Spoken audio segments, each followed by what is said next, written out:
Live from the Al Roker Television Studio, this is WTOP 10 News at 10. Good evening and thanks for joining us. I'm Dan I. And I'm Shanna Fold. A SUNY Oswego student has been charged in connection with an incident on campus. Then, a Syracuse student is alive after walking in front of an SUV at Syracuse University. We will have more on these stories in just a minute, but first, a quick check of your weather outside with meteorologist Samantha Wessing. Good evening, Oswego. It's not one of the nicest nights we've seen out here because it is raining right now. We have winds around 10 to 15 miles per hour, but there are gusts of up to 28 miles per hour, so be careful when you're walking outside tonight. Right now it's about 50 degrees, and we're going to take a look at our current radar. As you can see, the rain showers are over us, and they will continue to be over us as the night goes on. So if you're walking outside tonight, make sure you grab your umbrella, your rain jacket, because it is raining. We're going to look ahead to tomorrow, though, because I got some good news. This rain will clear up, and temperatures will remain around the upper 40s, but I'll get into that with my full forecast. Now I'm going to send it back to the news desk. A SUNY Oswego student was charged in connection with an incident in which one pair of sneakers and headphones were stolen. Police recovered the property and charged Kadeem Champagne with second-degree burglary and petite larceny. He was remanded to the Oswego County Public Safety Center on $10,000 cash or $20,000 bond. Police are also investigating separate incidents in Fennell and Seneca Halls that occurred on April 4th, 5th, and 6th. Luckily, a 22-year-old Syracuse University student did not lose her life today when she walked in front of an SUV. Sergeant Gary Belinsky said that a rescue crew was sent to College Place at 3:50 p.m., the time of the accident. The student was taken to Upstate University Hospital and released with only a minor hip injury. The driver was driving slowly, which is what saved the student's life. I hope this story reminds everyone to be safe on the roads. State Police and the Badge of Honor Association dedicated a sign in Oswego County today in honor of Trooper Amanda Anna, who died when her patrol vehicle crashed in May.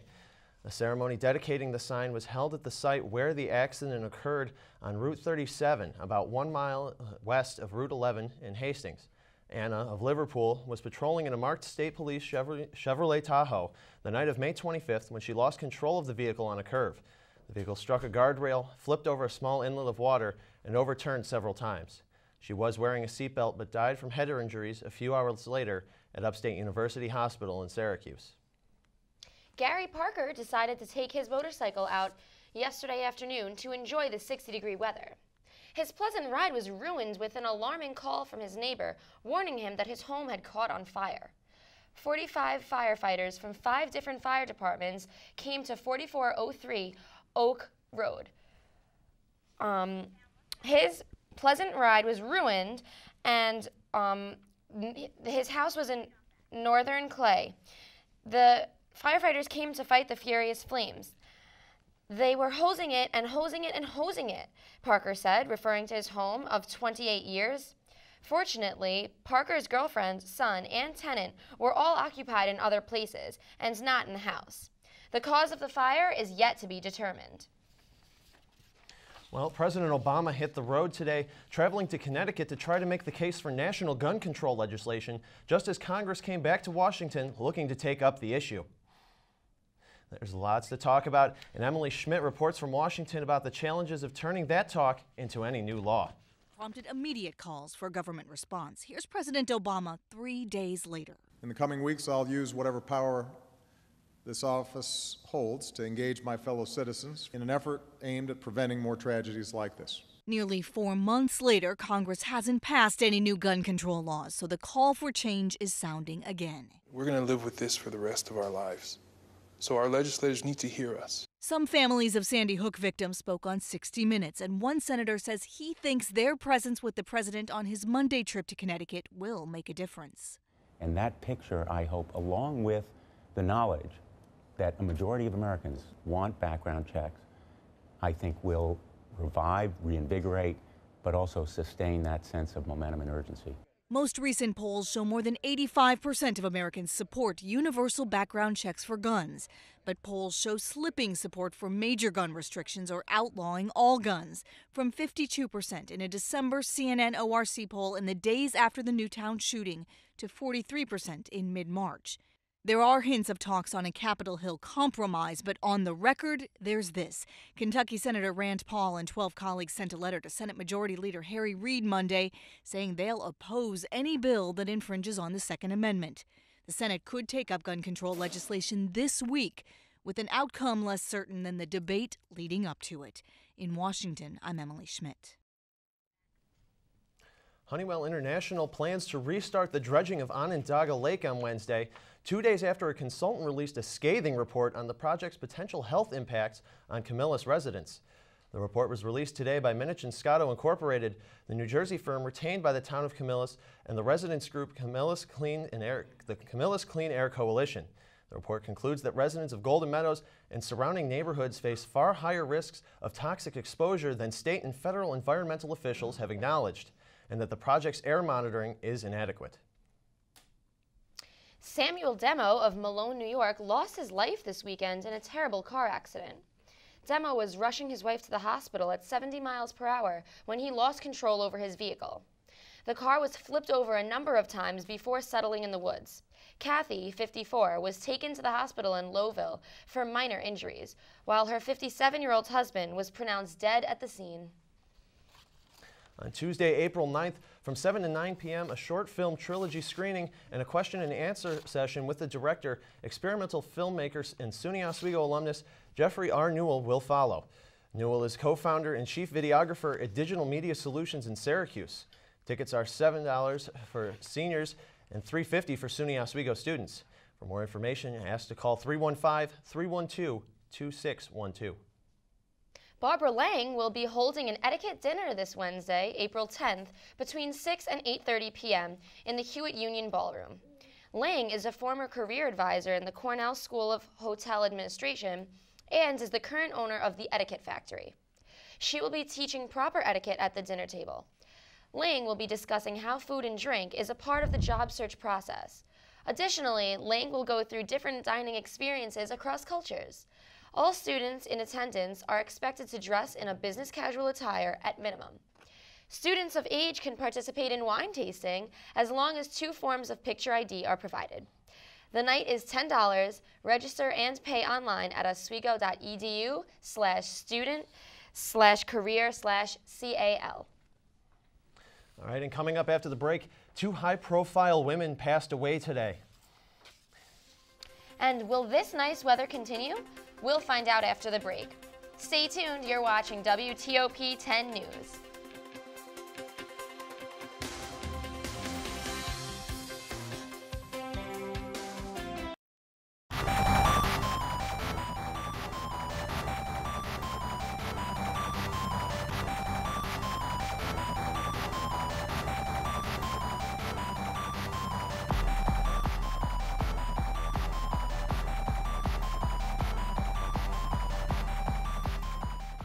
Oswego MBA program, helping you achieve your goals with a customized curriculum developed with flexibility in mind. Take classes year-round, full or part-time in Oswego, online or at the Metro Center in downtown Syracuse. More information is available online or by calling 315-312-2911. Last night, Lori Capricuzzi scored 2 goals on Aliyah Brian Love. And Joe, get out. Adam, you're in. Lori Korpakowski scored 2 goals on Ilya Brizgalov. Got it!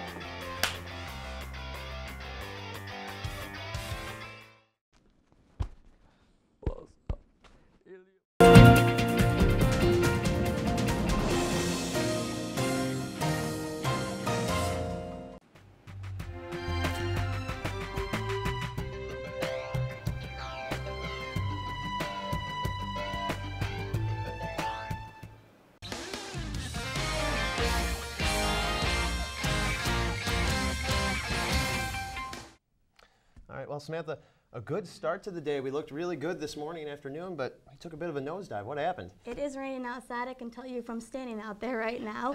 But we have some good news. It will start to clear up, but bad news, it's not going to be clear for too long. Oh, geez. A little bit disappointing. It is a little disappointing, but for those of you that missed it, taking a look at the current conditions right now. It's about 50 degrees outside and it is raining, as I said before. And it also is very windy out there, 10 to 15 miles per hour with gusts around 28 miles per hour. So be careful when you're walking outside. Taking a look at the current radar, we see the band of showers over us right now, and these showers will continue as the night goes on. It doesn't look like there's going to be much clearing up for this night. Now taking a look at the temperatures around the state, we're about 56 in Syracuse. Our hot spot is down at 63 in Jamestown, and it's about 40 degrees up in our cool spot up at Plattsburgh. But I'm going to let you know what's going to go on for Tuesday. As this low pressure, along with these showers, move out of the area, we're going to get some cold air from Canada and some warm air from the south. This is going to recreate this stationary boundary that you see right here. Now, this stationary boundary, we're not sure where it's going to be forecasted. If it's going to be south of us, then we're going to have cooler temperatures, but it's forecasted north of us, we will have those warmer temperatures that we saw today. But as we take a look out to our west, we see showers forming over Michigan. These showers will start to come over our area as we head on into Wednesday. Now, as I'm going to time you out for right now, it's 11 p.m. The showers are over us, and they're going to remain over us, as I said, for the rest of the night. But I'm going to fast forward to 8 o'clock this morning, and as you guys can see, the showers will be moving out of our area. So you won't need that raincoat, those rain boots for too long, because by 11 a.m. those showers are gone, and they're going to be clear for the rest of the day as we head into 5 p.m. Still clear and quiet outside. But again, as I said, we look out to our west and we see those showers over Michigan, and they will be coming over us. Taking a look again at tonight, we got showers, temperatures around 48 degrees, and it's pretty windy out there. Looking at Tuesday, we have temperatures around 48 degrees, and as I said, it's going to be pretty fair, a couple clouds in the sky. We're going to start out breezy for the day. Wind speeds are going to be around 15 to 20 miles per hour, but as the day goes on and the afternoon passes, the wind speed will decrease to be about 5 to 10 miles per hour, so the afternoon's not looking that bad for us tomorrow. Heading into Tuesday night, we're going to have temperatures around 42 degrees, and we will see some late night showers. Those showers will be occurring after midnight though, so Tuesday looks like it's going to be a pretty clear day. Looking at our week ahead, Tuesday will be the nicest day of the week with our fair weather, about 48 degrees. Wednesday, those showers do come in, and we will see unsettled weather for Thursday through Saturday, with temperatures decreasing as we head into the weekend. I'm glad that we're going to get some sunshine tomorrow after a rainy night. Yes, enjoy it tomorrow because it's not going to last for the rest of the week, guys. Well, thank you very much, Samantha. You're welcome. All right, we're going to turn to state news now. And turning to state news, a new state law bars industrial development agencies from assisting retail projects, but local officials say that won't stop them from giving tax breaks to projects like a proposed suburban Syracuse shopping center that will include upstate New York's first Costco store. Onondaga County Economic Director Mary Beth Primo said the $50 million Township 5 project in which Camillus would qualify for tax breaks under exceptions built into the law. Governor Andrew Cuomo had sought restrictions on the ability of the industrial development agencies to hand out exemptions from sales taxes on construction materials. He did not get that, but he did get the retail restrictions in a compromise with the legislative leaders. The new law prohibits the 109 industrial development agencies in the state from assisting retail projects. As a result of the updates in the New York budget, unemployed New Yorkers will soon receive an increase in their current rate. New Yorkers out of work currently receive $405 a week, but by October of 2014, these people will be getting $420. Benefits will go up from $64 to $100 per week, and injured workers will be raised from $100 to $150 a week. This is the first update in federal funding for out-of-work New Yorkers since 1999. The Labor Department posted a summary of the changes on its Facebook page April 1st. Former British Prime Minister Margaret Thatcher has died today at the age of 87. She passed away this morning following a stroke, according to her spokeswoman.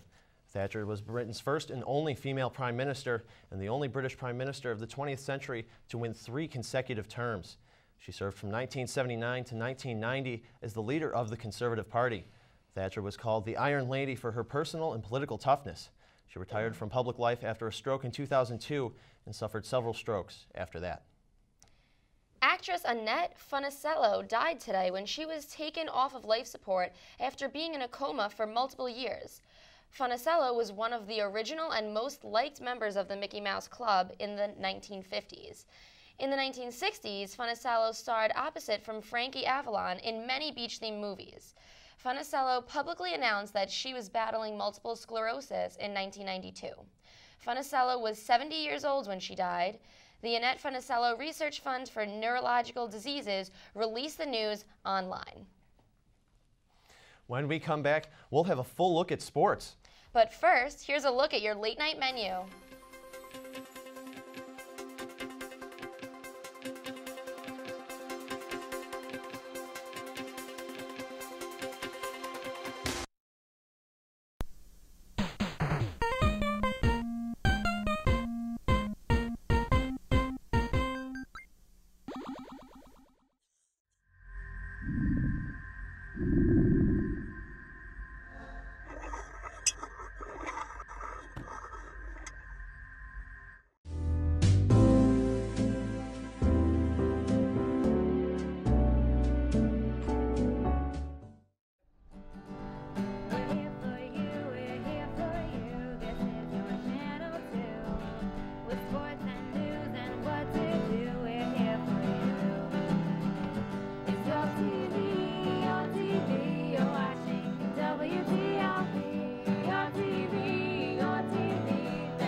Oswego MBA program, helping you achieve your goals with a customized curriculum developed with flexibility in mind. Take classes year-round, full or part-time in Oswego, online or at the Metro Center in downtown Syracuse. More information is available online or by calling 315-312-2911.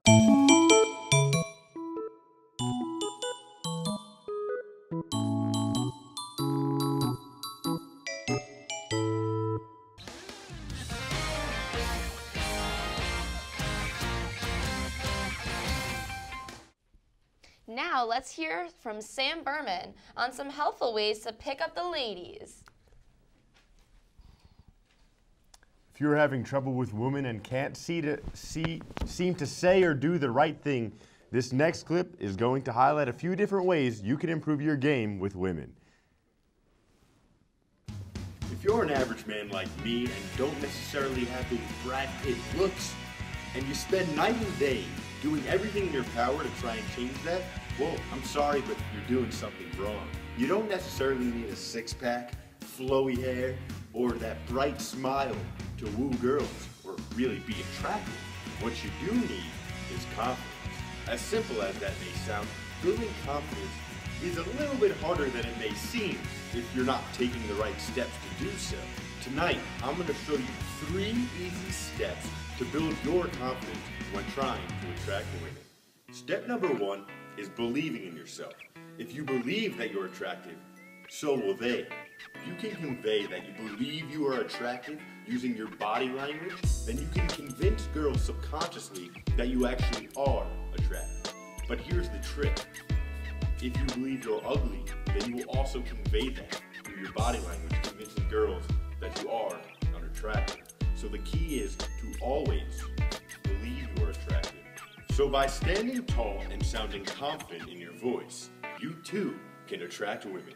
This brings us to our second step, being confident in your walk. This is simple. By taking long strides, having your chin up, and being dominant and not submissive while you're walking, you'll actually be able to convey to people that you are dominant. So by doing this, when you're walking, instead of you having to move out of the way for people, people will actually start to move out of the way for you. I'm going to demonstrate the walk for you right now. So I'm going to demonstrate the walk real quick. So a bad walk would technically be like this. If you have your feet close, long strides, chin down, looking where you walk because you don't trust yourself when you're walking. So you think you're going to trip, so instead of looking up, you're looking down and your hands are kind of swaying. There's no confidence in your posture. Now I'm going to show you the right way. You want to have your head straight, like you're being pulled up by a string. Your back straight. Everything just has to be straight, and you want to take longer strides. Walk and look up. And don't be afraid of what's on the ground. Have trust in your walk. Have trust in yourself. Step number 3 is simple. Dress sharp. If you dress sharp, you will feel comfortable in your body, and you will believe that you're attractive. Hence, like the first step, if you believe you're attractive, they will believe you're attractive. If you're wearing attractive clothes, you will not only look attractive, but you will also believe you are a threat. All right, thank you very much, Sam. For weeks now, North Korean leader Kim Jong-un has been threatening attacks against the United States and South Korea. The U.S. has tried to dial back its show of force to keep from making things worse. But both the U.S. and South Korea are preparing in case the North follows through on its threats. Here's the CNN's Kyung La. Neighbors of the U.S. Osan Air Base are used to the sounds of military drills. But when the American Patriot missile batteries go up and armed, pointed north to the sky, they know this is not another ordinary maneuver. I feel much more secure with the U.S. Army right next to us, says this Osan business owner, even though North Korea has threatened to attack U.S. bases. The missiles, a sign that the region is ready to counter a possible attack. But it's not just in the military towns. Across South Korea's cities, amid the rush of daily life, visible signs of preparation for a potential disaster. This is all underground parking. 24 underground locations, and that's just in one district in the city of Goyang, says Lee Gang-il with the city's civil defense unit. This is the city's latest disaster plan, posted at bus stations and apartment buildings. This sign says shelter in Korean as part of this city's emergency disaster plan. If there is something that happens, the people are supposed to try to get into this and other parking structures in the city. And you can see for yourself, this is several stories deep. It is solid concrete. This is essentially an urban underground bunker. Most commuters ignore the new flyers and instructions, numb to the threats from Pyongyang. North Korea is just 15 miles away from here. But this woman, born during the Korean War, sees it differently.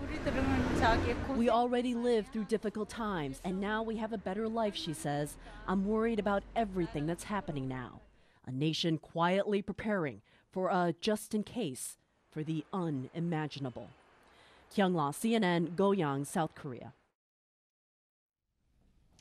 All right, and now we're going to take a full look at sports with Lionel Sterling.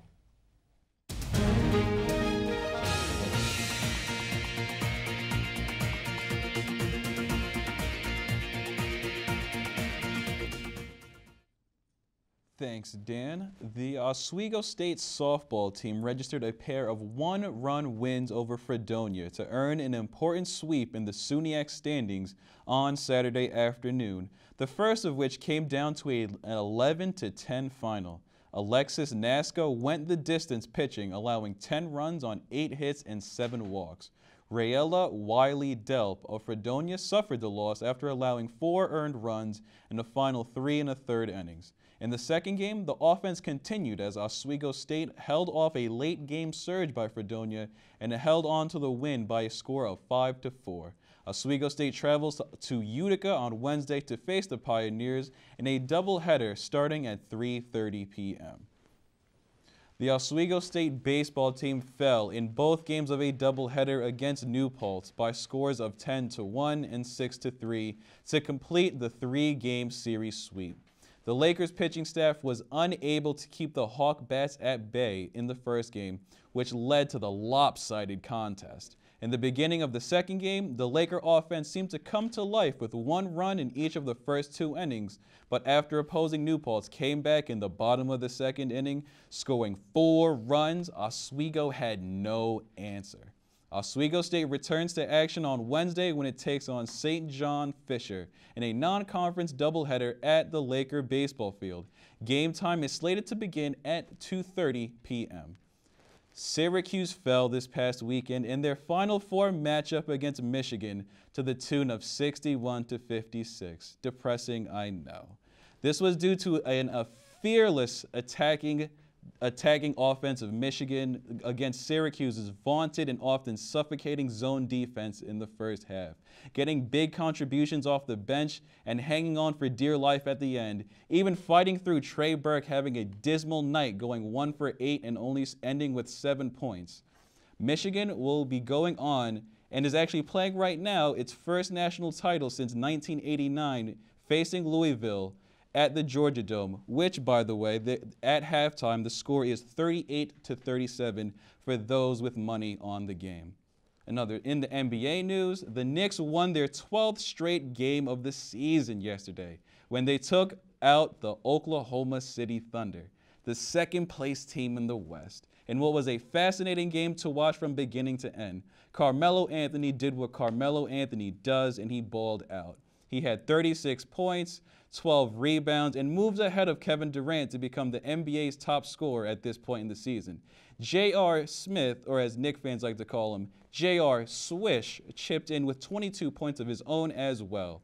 Russell Westbrook of the Thunder had a baller night in his own right and had 37 points, 11 rebounds, and 8 assists. The first player since Jordan and Larry Bird to have those numbers in a 33-minute game for Oklahoma City. Tomorrow, the Knicks will host the Washington Wizards, while the Thunder will be traveling to Utah to take on the Jazz. That is it for sports. Let's kick it back over to the news desk. Stay classy, Oswego. All right, thanks very much, Lionel. Well, we will be back in just 90 seconds. But first, take a look at your community calendar.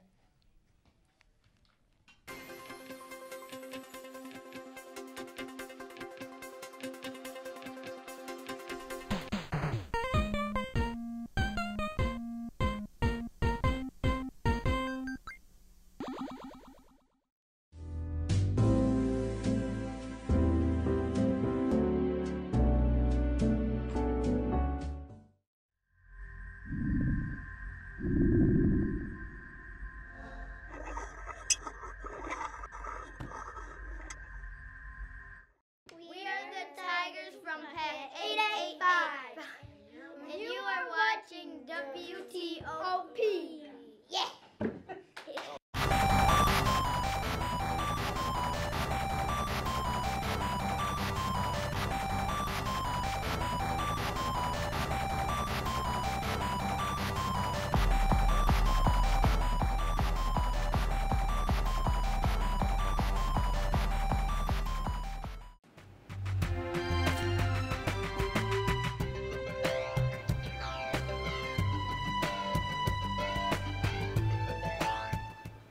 Oswego MBA program, helping you achieve your goals with a customized curriculum developed with flexibility in mind. Take classes year-round, full or part-time in Oswego, online or at the Metro Center in downtown Syracuse. More information is available online or by calling 315-312-2911. All